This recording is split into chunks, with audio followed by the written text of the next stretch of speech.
राजस्थान के अंदर पंचायत और निकाय चुनाव की घोषणा जो है वो लगभग हो चुकी है, लॉटरियों की तरफ बढ़ चुका है राजस्थान। लेकिन राजस्थान में जैसे जैसे चुनाव नज़दीक आते जा रहे हैं वैसे वैसे राजस्थान के अंदर मांग उठने लगी है। आपने देखा कि किस तरीके से ओबीसी आयोग की रिपोर्ट के ऊपर समुदाय जो है वो आमने सामने नजर आ रहे हैं, पार्टी का विरोध भी करते नजर आ रहे हैं। उसी तरीके से अब राजनीतिक नियुक्तियों की मांग जो है वो भी यहाँ राजस्थान में तेजी के साथ में उठने लगी है। राजनीतिक नियुक्तियां कब होंगी, कैसे होंगी और किस किस समुदाय को कितना कितनी हिस्सेदारी दी जाएगी, इन सब की मांगें उठ रही हैं। ओबीसी आयोग की रिपोर्ट आई है, उसमें लोगों का ये कहना है कि हमारे जो आंकड़े कम बता दिए गए इससे हमारा राजनीतिक प्रतिनिधित्व घट जाएगा। राजनीतिक नियुक्तियां जब मिलेंगी तो उस पर भी हमारे ऊपर असर पड़ेगा।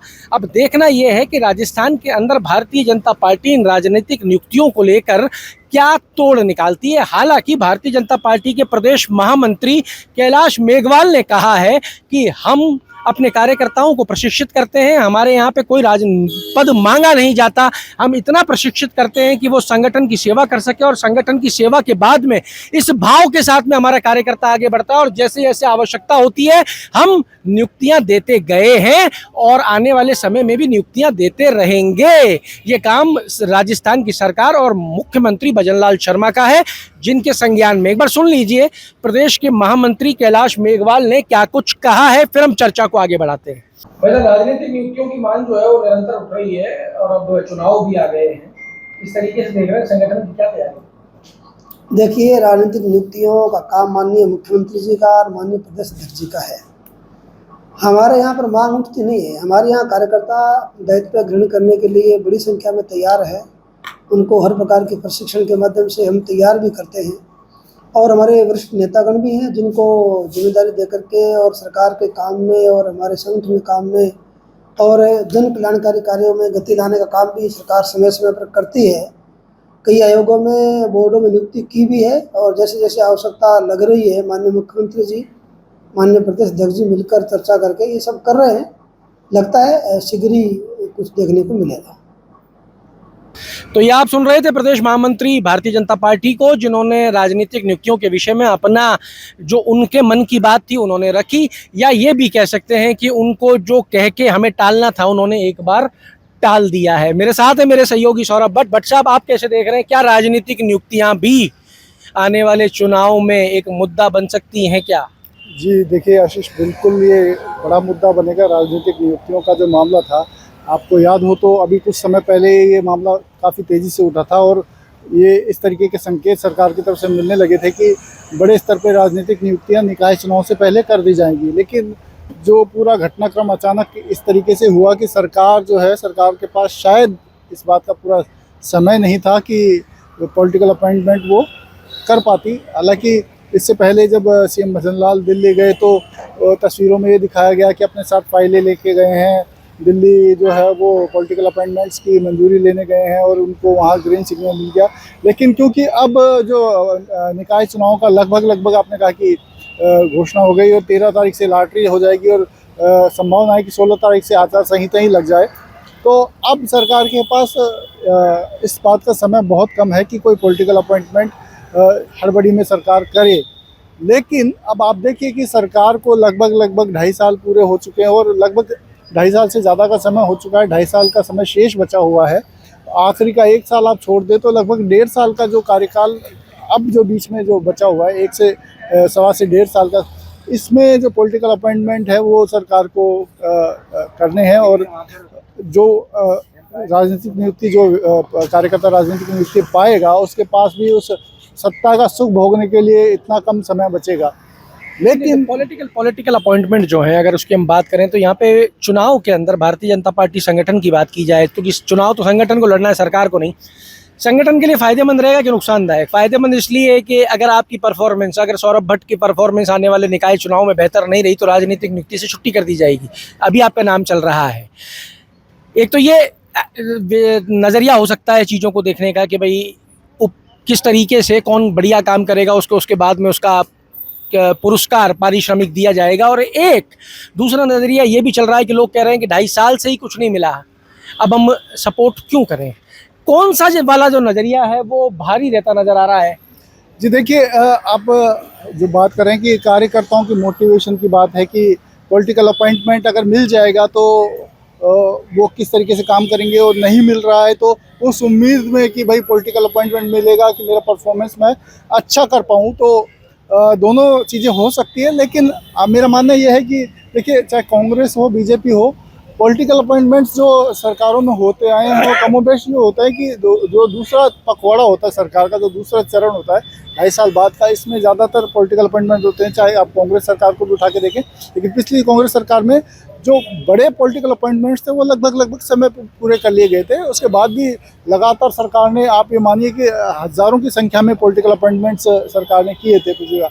तो अब देखिए, जो व्यक्ति आप ये कह सकते हैं कि सरकार के पास समय कम है, तो एक दिमाग में ये भी बात आ सकती है कार्यकर्ताओं के कि भाई अगर अब मिल भी जाएगा तो वो कितने समय के लिए मिलेगा, उसका क्या उपयोग मैं करूंगा। लेकिन सरकार क्यों पिछले 2.5 साल की अगर हम बात करें तो 2.5 साल में पॉलिटिकल अपॉइंटमेंट राजस्थान के अंदर गिने चुने हम बात करें 2 या 3 पॉलिटिकल अपॉइंटमेंट तो सरकार ने कर दिए, शायद मांग रही होगी।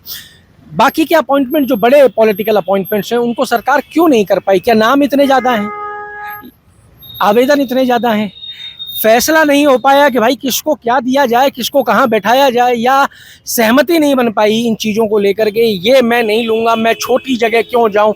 क्या कुछ ऐसा रहा, क्या कारण रहे कि सरकार जो है वो नहीं कर पाई? तो देखिए, सहमति और असहमति की बात नहीं है, ये डिसीजन की बात होती है कि किस तरीके से सरकार जो है वो डिसीजन लेती है। और इस सरकार के साथ एक मुद्दा तो जुड़ ही गया शुरू से ही कि सरकार निर्णय लेने में काफ़ी ढीली है। थोड़ा सा इस मामले में ये कहा जाता है कि सरकार के पास निर्णय लेने की क्षमता जो है वो थोड़ी कम नज़र आती है। और कई बार कई मौक़ों पर आप ये भी देख सकते हैं कि संगठन और सरकार के बीच में भी कुछ दूरियां नज़र आती है। अब आप संगठन महामंत्री का जो प्रदेश संगठन महामंत्री का पद भी देखिए कि वो भी कितना देर के बाद भरा है। और अब प्रदेश संगठन महामंत्री की भी क्योंकि पॉलिटिकल अपॉइंटमेंट में भूमिका रहती है, तो अब वो इस पर क्या होमवर्क करते हैं, क्योंकि आप देखिए कि वो जब यहाँ पर नियुक्ति हुई थी प्रदेश संगठन महामंत्री की, उस वक्त भी पॉलिटिकल अपॉइंटमेंट का मुद्दा काफ़ी ज़ोरों से चला था। फिर ये बात सामने आई कि अब प्रदेश संगठन महामंत्री जो है अपने स्तर पर इसमें एक्सरसाइज करेंगे। तो ये जो कई फ्रंट से खुले हुए दिखते हैं सरकार के अंदर, इसमें भी कई बार जो चीज़ें वो लैग कर जाती है। देखिए, राजस्थान के अंदर चुनाव पंचायती राज और निकाय के होने वाले हैं। अब पॉलिटिकल अपॉइंटमेंट्स जो है जो अब तक नहीं किए गए हैं वो क्या असर छोड़ेंगे? एक चर्चा जो चल रही है वो ये कि पॉलिटिकल अपॉइंटमेंट जिसको चाहिए वो अपने समुदाय से बेहतरीन परफॉर्मेंस दिलाए और पद ले जाए, ये चर्चा चल रही है।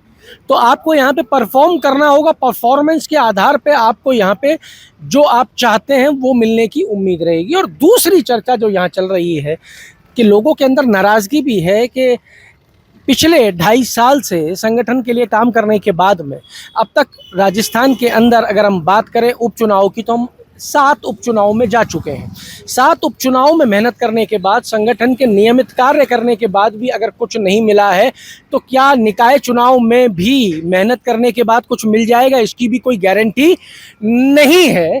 तो ये चर्चाएं यहाँ पे दोनों चल रही हैं। अब देखना ये होगा कि भारतीय जनता पार्टी इस मुद्दे को किस तरीके से और किस दिशा में लेके जाती है। क्या इसको अपने लिए एक पॉजिटिव साइन बना लेती है या ये मुद्दा भारतीय जनता पार्टी के लिए एक नेगेटिव साइन बनता है। मैं आपको कुछ दिखाना चाहूँगा कि मैं सौरभ भट्ट जी के पास भी आऊँगा वापस, लेकिन मैं आपको दिखा देता हूँ कि निकाय और पंचायती राज के चुनाव चल रहे हैं। लॉटरी 13 तारीख को होने वाली है और मैं इस भारतीय जनता पार्टी प्रदेश मुख्यालय की आपको स्थिति दिखा रहा हूं। पूरा मुख्यालय अगर आप यहां से देखते हैं तो आपको खाली नजर आता है। यहां पे लोग आपको नजर नहीं आ रहे हैं। ये लोग नजर नहीं आना भी अपने आप में जो है वो कहीं ना कहीं कुछ बड़े इशारे जो है वो करता है। यहाँ पे सिर्फ आपको गिनती के 2-3 लोग नजर आ रहे हैं, उसमें पत्रकार साथी ही हमारे नजर आ रहे हैं। कैसे देख रहे हैं इसको आप बच्चा? देखिए, इसमें एक बड़ा मुद्दा ये भी है कि आप बीजेपी में जो पीछे की जो आप कह सकते हैं बड़े नेताओं की फौज है, वो इतना बड़े पैमाने पर बीजेपी में जो बैकलॉग इकट्ठा हो रहा है, उनको कहाँ एडजस्ट किया जाए, ये भी बड़ी एक सोचने वाली बात पार्टी के लिए है। तो कहीं ना कहीं ये भी एक विषय है कि मैं आपको एडजस्ट होने क्यों दूं, मैं आपको क्यों आगे आने दूं। ये भी तो एक, जितना बैकलॉग इकट्ठा हो रहा है उतना ही बैकलॉग इस चीज का भी तो है कि मैं आपको कैसे आगे बढ़ जाने दूं। बिल्कुल बिल्कुल। जो आप कह सकते हैं कि इससे पहले की जो पीढ़ी थी बीजेपी की, जो सत्ता में बड़े बड़े पदों पर लंबे समय तक काबिज रही, अब उनके साथ वो अभी पार्टी में मौजूद हैं और उनको क्या मिलेगा पार्टी से, ये भी देखने वाली बात होगी। क्योंकि अब देखिए, जो कार्यकर्ता है वो भी उम्मीद से देख रहा है, वो जो पुराने जिनके पास अभी पद नहीं है, जो पार्टी में अपना प्रभुत्व रखते हैं, बड़े नेताओं में उनकी गिनती होती है, वो भी उम्मीद से बैठे हुए हैं। तो अगर ऐसे पॉलिटिकल अपॉइंटमेंट्स होते हैं और वो दरकिनार होते हैं तो पार्टी में कहीं ना कहीं नाराज़गी बढ़ने का एक खतरा रहता है। और अगर उनको पॉलिटिकल अपॉइंटमेंट देकर नीचे के कार्यकर्ताओं को छोड़ दिया जाता है तो भी इसका रिएक्शन आना तय है।